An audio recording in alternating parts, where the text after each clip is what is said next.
In this video, you will learn how to play a G Major Pentascale warm-up.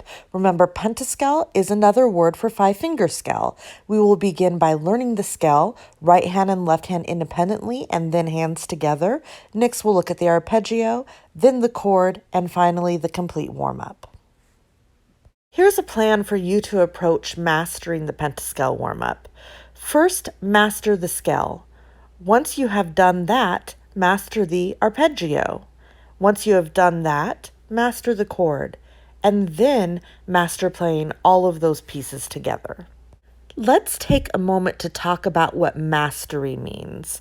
Mastery is a lot more than just playing the notes in a warm-up.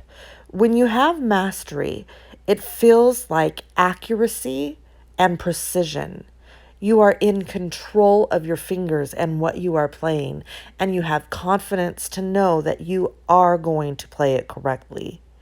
As you're reaching mastery, here are the checkpoints to check to see where you have opportunities to improve those feelings. Are you playing the correct notes? Are you using the correct fingering?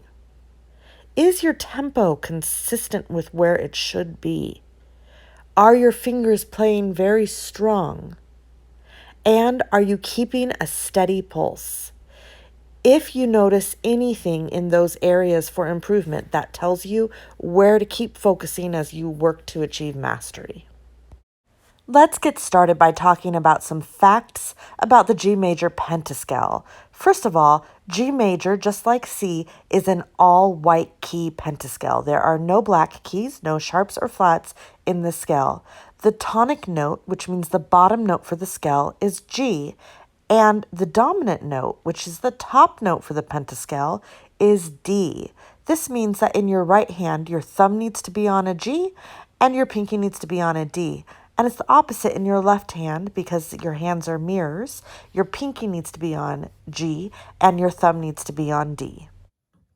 This is what the right hand scale looks like. All white keys going up and down. Now the left hand scale. Also all white keys going up and then back down. As you start to play hands together, you might want to slow down to a slower tempo for coordination. This is the arpeggio.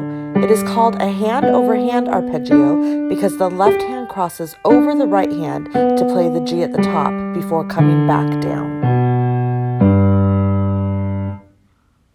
This is the one chord, also often called the G major chord. And now the complete warm-up.